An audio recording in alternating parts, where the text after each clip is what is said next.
Okay, we're taking up at text 18 from the 27th chapter, entitled Understanding Material Nature. As there is no separate existence of the earth and its aroma, or of water and its taste, there cannot be any separate existence of intelligence and consciousness.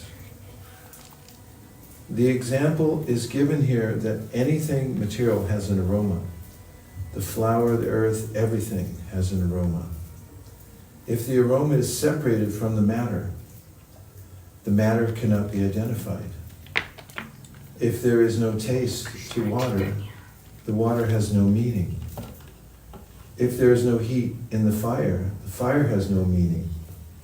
Similarly, when there is want of intelligence, spirit has no meaning. Text 19. Hence, even though he is the passive performer of all activities, how can there be freedom for the soul as long as material nature acts on him and binds him? Purport: although the living entity desires freedom from the contamination of matter, he is not given release. Actually, as soon as a living entity puts himself under the control of the modes of material nature, his acts are influenced. I'll tell you what I'm going to do for you. Thank you. Okay, hang on. I'm going to do something really quick.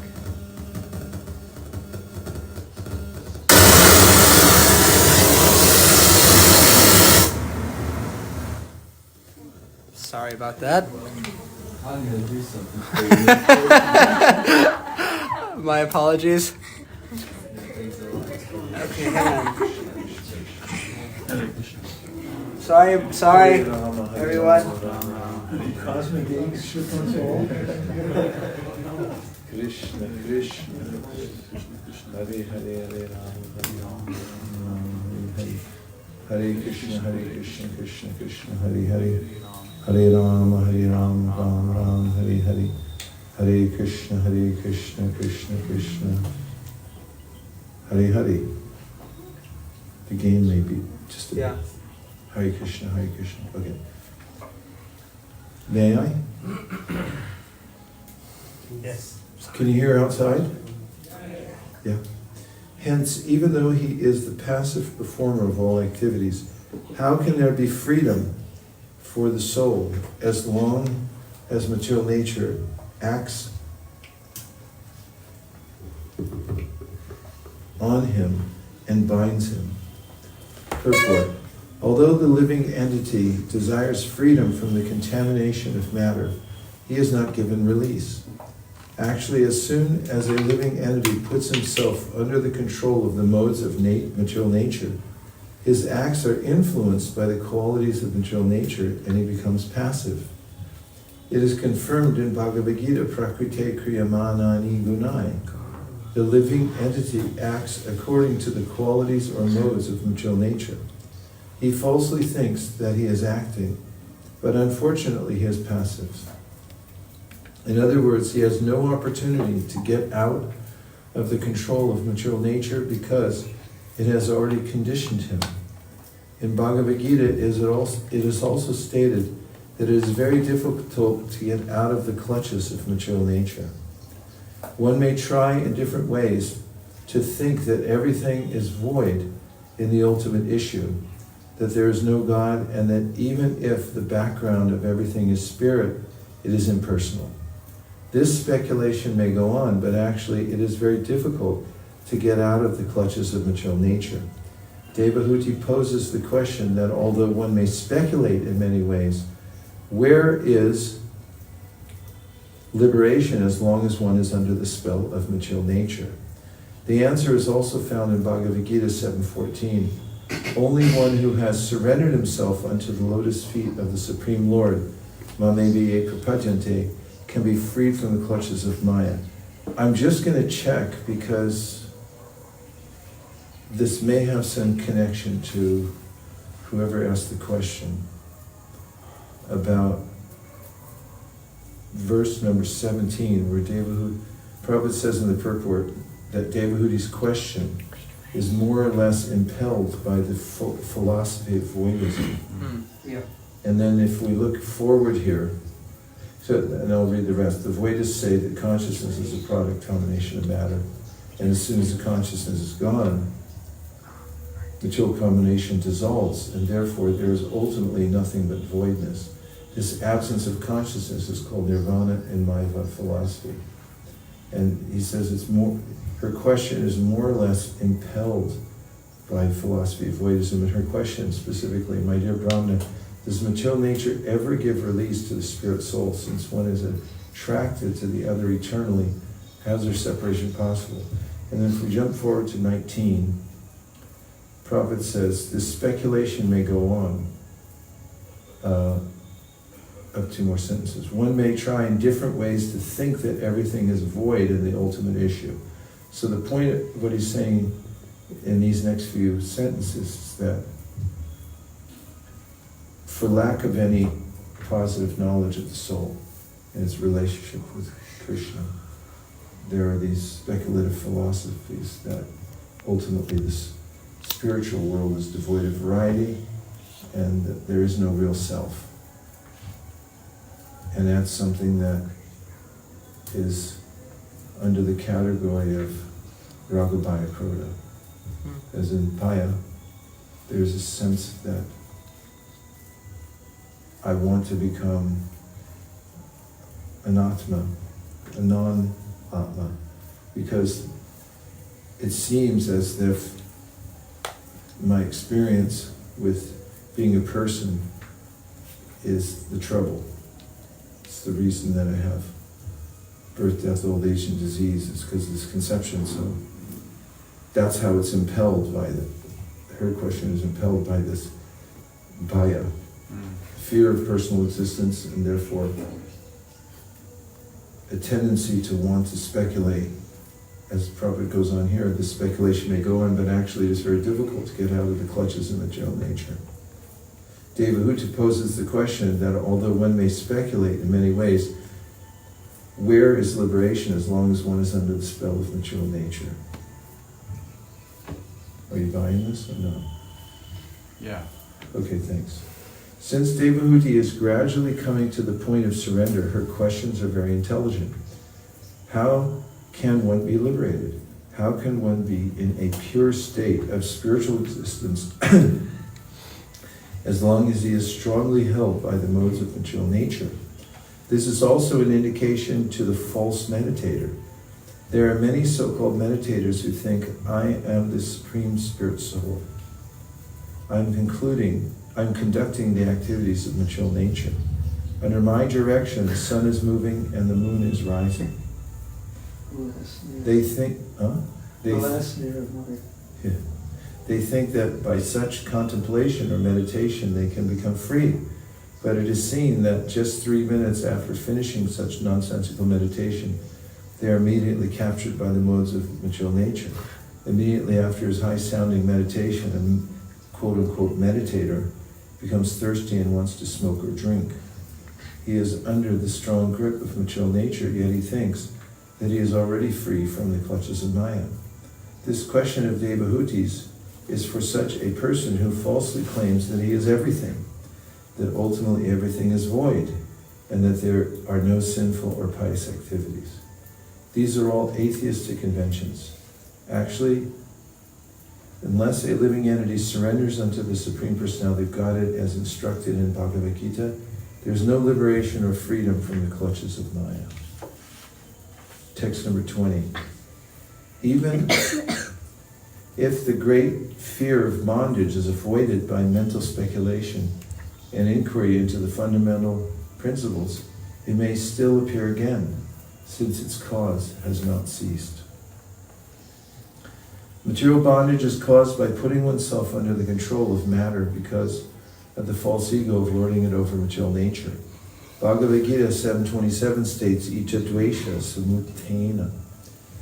2 kinds of propensities arise in the living entity. One propensity is icha, which means desire to lord it over material nature, or to be as great as the Supreme Lord. Everyone desires to be the greatest personality in this material world. Dvesha means envy.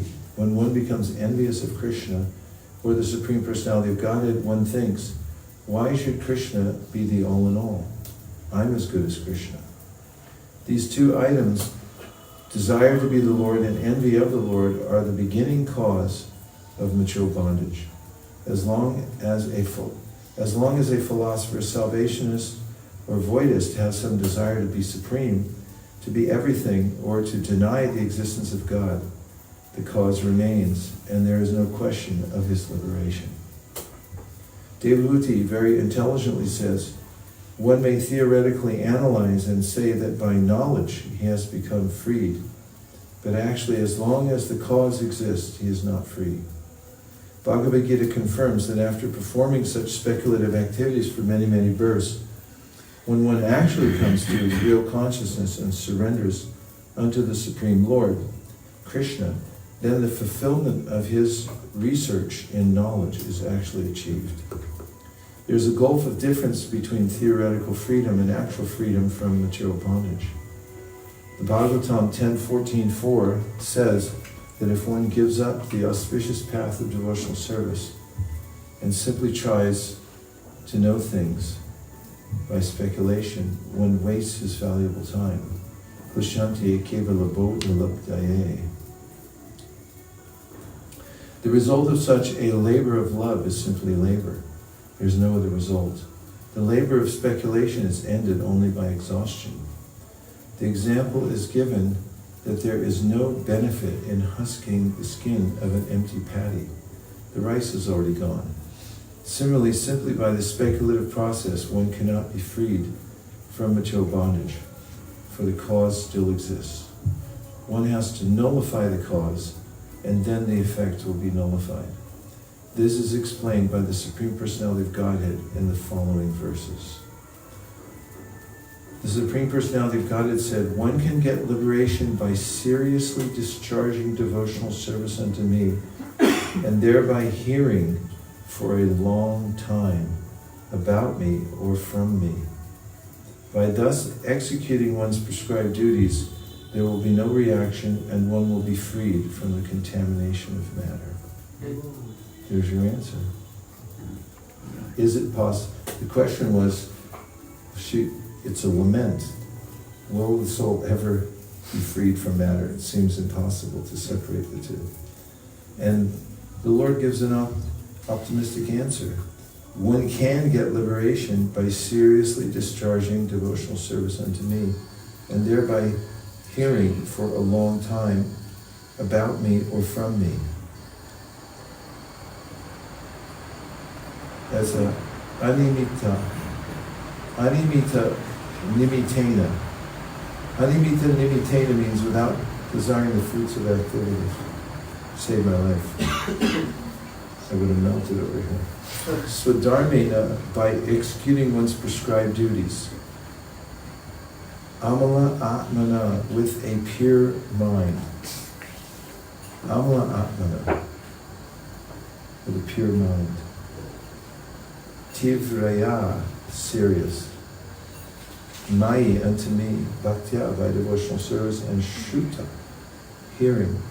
Sampritaya, endowed with, chiram, for a long time. For how long? A long time.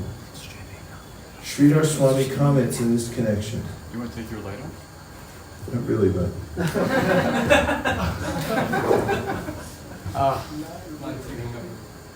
Kind of felt like I was. Thank you. Felt like I was at the dentist. That really saved us. Nicely done. Ready? Yeah. This is the answer to all our, any question one may have. This is it right here. We've all came here just for this purport.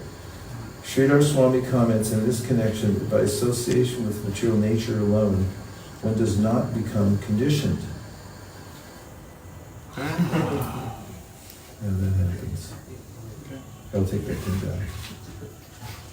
Until we're out of the woods. Maybe somebody's making tea. Everybody. Sridhar Swami comments in this connection that by association with material nature alone, one does not become conditioned. That's amazing, isn't it? Conditional life begins only after one is infected by the modes of material nature. If someone is in contact with the police department, that does not mean that he is a criminal. As long as one does not commit criminal acts, even though there is a police department, he is not punished. Similarly, the liberated soul is not affected, although he is in the material nature. Even the Supreme Personality of Godhead is supposed to be in association with material nature when he descends, but he is not affected. One has to act in such a way that in spite of being in the material nature, he is not affected by contamination. Although the lotus flower is in association with water, it does not mix with the water. That is how one has to live, as described here by the Personality of Godhead, Kapila Deva. Animitta-nimittena swa dharmena malatmana. One can be liberated from all adverse circumstances simply by seriously engaging in devotional service. How this devotional service develops and becomes mature is explained here. In the beginning, one has to perform his prescribed duties with a clean mind. Clean consciousness means Krishna consciousness. One has to perform his prescribed duties in Krishna consciousness. There is no necessity of changing one's prescribed duties. One simply has to act in Krishna consciousness. In discharging Krishna conscious duties, one should determine whether, by his professional or occupational duties, Kṛṣṇa, the Supreme Personality of Godhead, is satisfied. In another place in the Bhagavatam it is said, Svanushtistasya dharmasya samsiddhira haridoshanam. Everyone has some prescribed duties to perform, but the perfection of such duties will be reached only if the Supreme Personality of Godhead, Hari, is satisfied by such actions. For example, Arjuna's prescribed duty was to fight, and the perfection of his fighting was tested by the satisfaction of Kṛṣṇa. Kṛṣṇa wanted him to fight, and when he fought for the satisfaction of the Lord, that was the perfection of his professional devotional duty. On the other hand, when, contrary to the wish of Kṛṣṇa, he was not willing to fight, that was imperfect. If one wants to perfect his life, he should discharge his prescribed duties for the satisfaction of Kṛṣṇa. One must act in Krishna consciousness, for such action will never produce any reaction. Animitta-nimittena. This is also confirmed in Bhagavad-gītā. Yajñārthāt karmaṇo nyatra. All activities should be performed simply for Yajña, or the satisfaction of Viṣṇu. Anything done otherwise, without the satisfaction of Viṣṇu or Yajña, produces bondage. So here it is also prescribed by Kapila Muni that one can transcend material entanglement by acting in Krishna consciousness, which means seriously engaging in devotional service. This serious devotional service can develop by hearing for long periods of time. This serious devotional service can develop by hearing for long periods of time. Chanting and hearing is the beginning of the process of devotional service. One should associate with devotees and hear from them about the Lord's transcendental appearance, activities, disappearance, instructions, etc. There are two kinds of shruti, or scripture. One is spoken by the Lord, and the other is spoken about the Lord and his devotees. Bhagavad-gītā is the former, and Srimad Bhagavatam the latter. One must hear these scriptures repeatedly from reliable sources in order to become fixed in serious devotional service. Through engagement in such devotional service, one becomes freed from the contamination of Maya.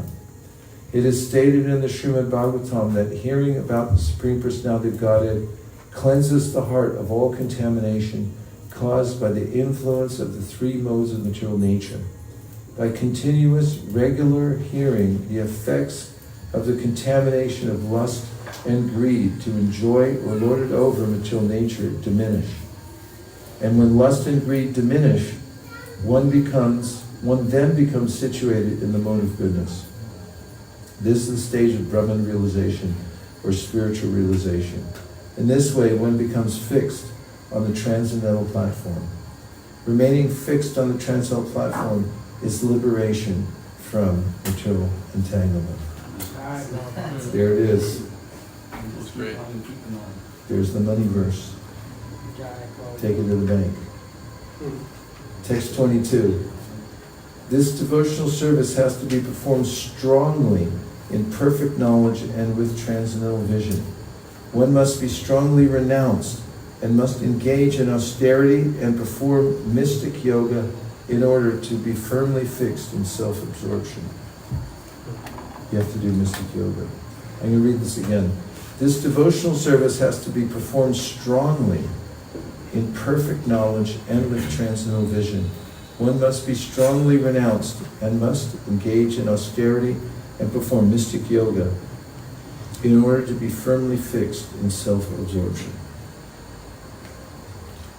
Tivrinatma samadhina tapoyuktena yogina vairagnena baliyasa. This is a strong verse, isn't it? If you ever need a little pick-me-up, you read this verse. Jnanena drishtatattvena vairagnena baliyasa tapoyuktena yogena tivrinatma samadhina. That should be a cheer that the brahmacharis do in the morning. Jnanena drishtatattvena vairagnena baliyasa. And then you charge up the steps for Mangalarti. Purport. Devotional service in Krishna consciousness cannot be performed blindly due to material emotion or mental concoction. It is specifically mentioned here that one has to perform devotional service in full knowledge by visualizing the absolute truth. We can understand about the absolute truth by evolving transcendental knowledge. And the result of such transcendental knowledge will be manifested by renunciation. The renunciation is not temporary or artificial, but is very strong. It is said that development of Krishna consciousness is exhibited by proportionate material detachment, or vairagya. If one does not separate himself from material enjoyment, it is to be understood that he is not advancing in Krishna consciousness. Renunciation in Krishna consciousness is so strong that it cannot be deviated by any attractive illusion. One has to perform devotional service in full tapasya, austerity. One should fast on the 2 Ekadashi days, which fall on the 11th day of the waxing and waning moon, and on the birthdays of Lord Krishna, Lord Rama, and Chaitanya Mahaprabhu. There are many such fasting days. Yogena means by controlling the senses and mind. Yoga Indriya Samyama. Yogena implies that one is seriously absorbed in the self and is able by development of knowledge to understand his constitutional position in relationship with the super self. In this way, one becomes fixed in devotional service and his faith cannot be shaken by any material allurement. 23. The influence of material nature has covered the living entity, and thus it is as if the living entity were always in a blazing fire. But by the process of seriously discharging devotional service, this influence can be removed, just as wooden sticks which cause a fire are themselves consumed by it. Purport. Fire is conserved in wooden sticks, and when circumstances are favorable, the fire is ignited. But the wooden sticks, which are the cause of the fire, are also consumed by the fire if it is properly dealt with. Similarly, the living entity's conditional life of material existence is due to his desire to lord it over material nature and due to his envy of the Supreme Lord. Thus, his main diseases are that he wants to be one with the Supreme Lord, or he wants to become the Lord of material nature. The karmis try to utilize the resources of material nature and thus become its lord and enjoy sense gratification. And the jnanis, the salvationists who have become frustrated in enjoying the material resources, want to become one with the Supreme Personality of Godhead or merge into the impersonal effulgence. These two diseases are due to material contamination. Material contamination can be consumed by devotional service, because in devotional service, these two diseases, namely the desire to lord it over material nature and the desire to become one with the Supreme Lord, are absent. Therefore, the cause of material existence is at once consumed by the careful discharge of devotional service in Krishna consciousness. A devotee in full Krishna consciousness appears superficially to be a great karmi, always working. But the inner significance of the devotee's activities is that they are meant for the satisfaction of the Supreme Lord. This is called bhakti, or devotional service. Arjuna was apparently a fighter, but when, by his fighting, he satisfied the senses of Lord Krishna, he became a devotee. Since the devotee also engages in philosophical research to understand the Supreme Person as he is, his activities may thus appear to be like those of a mental speculator. But actually he is trying to understand the spiritual nature and transcendental activities. Thus, although the tendency for philosophical speculation exists, the material effects of fruitive activities and empiric speculation do not, because this activity is meant for the Supreme Personality of Godhead. It's so funny. I kept looking at that screen thinking there was nobody there, because it wasn't really on. It was just showing a picture of the empty room.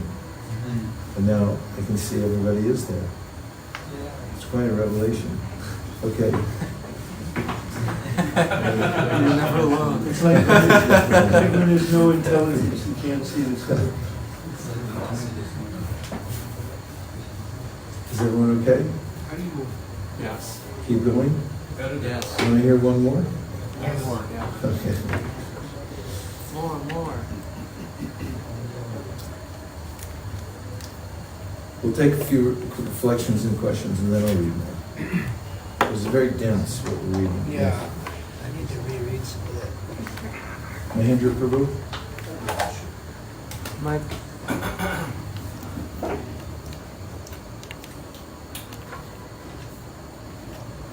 question about this sentence. It's specifically mentioned here that one has to perform devotional service in full knowledge by visualizing the absolute truth. What would that mean? Visualization. Deity worship? Jack. We have to have the sense of the form of the Lord. Yene Ravindaksha Vimuktamani Yastu Yastabhava Vishudha Puriya Arui Krishna Purangaram Tata Patantya Tunabhita Yishvanamgaya. Otherwise, if you don't, Yene Aravindaksha Vimuktamani Yas, then your liberation is flimsy and you fall back down again. You can't visualize void. You can't visualize a void. Yeah. Imagine how disappointing that would be. Just to end up with a void. It's just I mean, just in this, the whole idea of personalism is very natural. Consider the idea of the living entity being only circumstantially manifest because of combination of matter. And I may not be representing Buddhism properly, but there's a way in which, although there's transmigration and there's a sense of an individual soul, it's not eternal. Therefore, it doesn't really exist. It's based on Dāsa Tovitite Bhavo. So imagine that your beloved grandmother dies and you go to the priest and you say, "What happened to my dear grandmother?" He said, "She never existed." It doesn't satisfy. There is no sense. You loved your grandmother, you knew there was a person there. You may have your emotion may be misplaced for the body, but still there's a sense of personhood. And the voidist explanation that she never existed, it was only a phantom, but she was a person and therefore she's gone. It doesn't satisfy that natural sense that we have to have affection for others and so forth. Was it you next? Okay, David Vrata has his hand up. Then we'll come to Krishna Sakha. And I'm scanning the outside people's party. If that's really you. Or, okay, go ahead. When I was in the university, I studied Buddhism as a devotee, and the conclusion that I came to was that it's the pinnacle of empiric evaluation of material existence. Because if you evaluate things from a Sankhya point of view with no 25th or 24th element, as you were mentioning, the 10th man, you leave that out of it, then yeah, the conclusion is void. As soon as that particle of consciousness is there, it gives everything purpose. So it's the pinnacle of empiric evaluation, but it doesn't go beyond that because they don't have Shabda Praman. Thank you, that's very helpful summarization.